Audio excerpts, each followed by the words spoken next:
Hello, my name is Alex. I currently live in Seattle, Washington. I chose the topic eutrophication in the Gulf of Mexico because I spent most of my life growing up in Dallas, Texas. Living in Texas really opened my eyes to the impacts that the stakeholders had on eutrophication in the Gulf of Mexico. Throughout my education career spent in Texas, we were always well informed on the conditions of the Gulf of Mexico and were directly impacted on the current conditions of the waters. It has been interesting following the conditions and effects that they have on the local community and surrounding the Gulf. It was not until my recent move to Seattle that I began studying the actual science behind eutrophication in the Gulf of Mexico.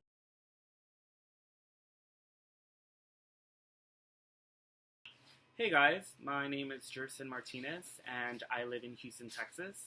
The reason why eutrophication in the Gulf of Mexico was the topic that I chose was because Galveston is in my backyard.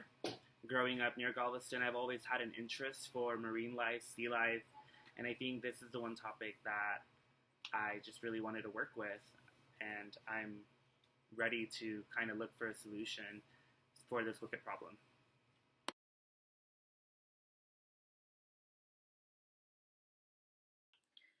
Hello, my name is Mallory Gaddis and I'm from Houston, Texas.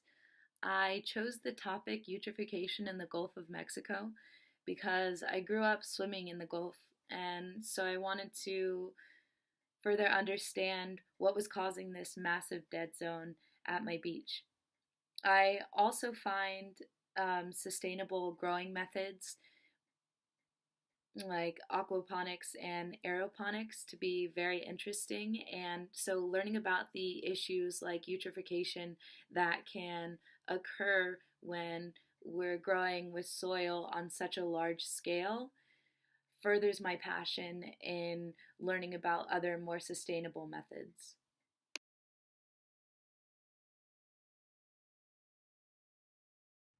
Hi, my name is Ryan. I'm from West Michigan.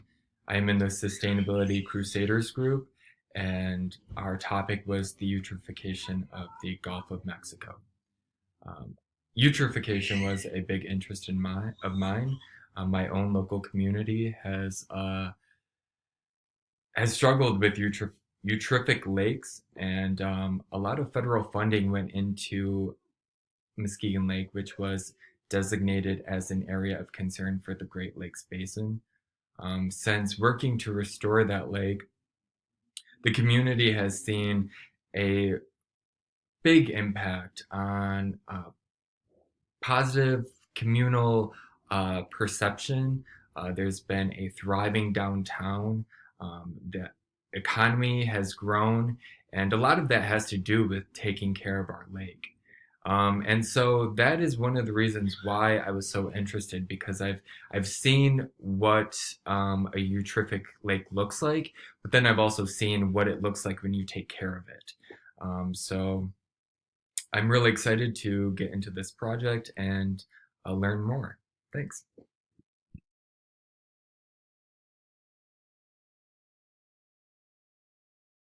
Hi, my name's Summer and I'm from Southern Maryland. I chose the eutrophication of the Gulf of Mexico because when I saw the title, it automatically hit home for me. Eutrophication is a very big issue worldwide, but especially in my community here because I do live along the Chesapeake Bay, and a lot of our locals here rely on it for jobs and a food source. I would like to learn more about eutrophication to help my community bring back the Chesapeake Bay to its once former glory of crystal clear waters and overflowing oysters and crabs. Eutrophication is a major problem in today's water sources. But what is it? Simply put, eutrophication is a type of nutrient pollution where excess nutrients, specifically nitrogen and phosphorus, flood an ecosystem. These elements are essential to plant growth. Blue-green algae, or cyanobacteria, take advantage of all the extra nutrients and grow at an alarming rate. In time, the algae can completely canvas the surface water, known as algal blooms. These algal blooms choke out the vegetation in the bottom waters. The amount of bacteria increase as more plants die and decompose. This process severely deteriorates the soluble oxygen within the water. When a body of water's oxygen levels reach less than 3 milligrams per liter, the water is hypoxic. Life cannot be supported in these conditions. The water is now a dead zone. The Gulf of Mexico's dead zone is one of the largest in the world. It expands across the Texas and Louisiana coast. In 1993, the dead zone measured 1,544 square miles. By 1999, the area doubled to 3,088 square miles. Today, the Gulf of Mexico's dead zone is the size of New Jersey, measuring 8,776 square miles. The primary source of the Gulf's nutrient pollution comes from the massive Mississippi Atchafalaya Basin. This area includes America's Corn Belt. I'll be talking about the main drivers of eutrophication, which can be broken down into three major factors: nutrients, stratification, and human actions.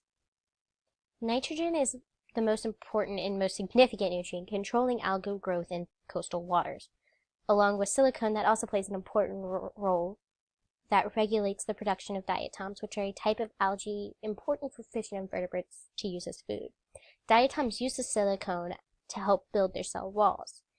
Diatoms are actually the most dominant biomass, but if the ratio of all the nutrients becomes unbalanced, it can cause alterations to the natural algae control. Stratification is when there are layers formed into the water based on different properties such as salinity, oxygenation, density, and temperature. The stratification layer prevents resupply of oxygen from the surface to replenish the loss created by the decomposing material in deeper waters.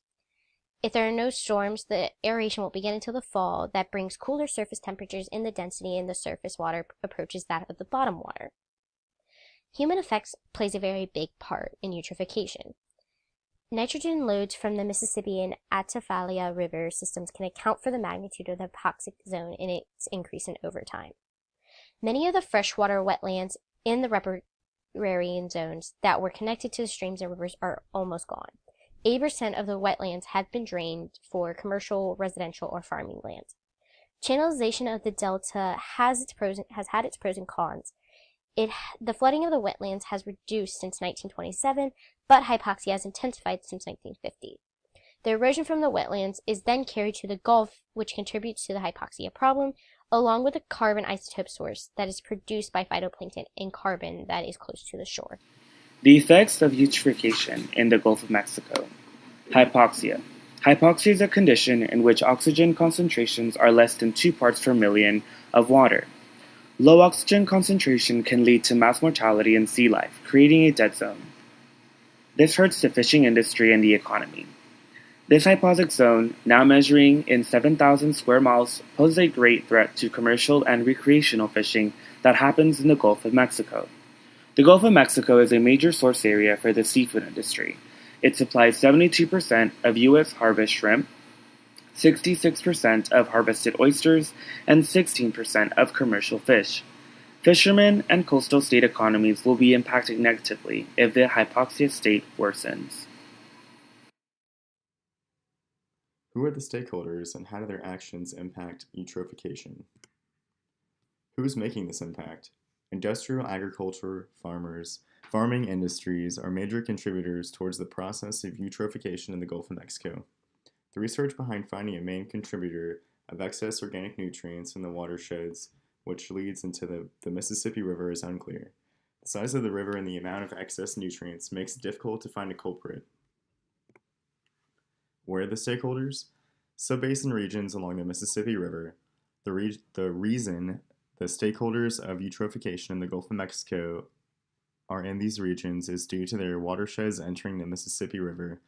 The watersheds are major factors because they are where most of the agricultural farming takes place in America. How are they impacting the Gulf of Mexico? Eutrophication is happening in the Gulf of Mexico because the immense impact the stakeholders have. Phosphorus and nitrogen loads entering the watershed into the Mississippi River.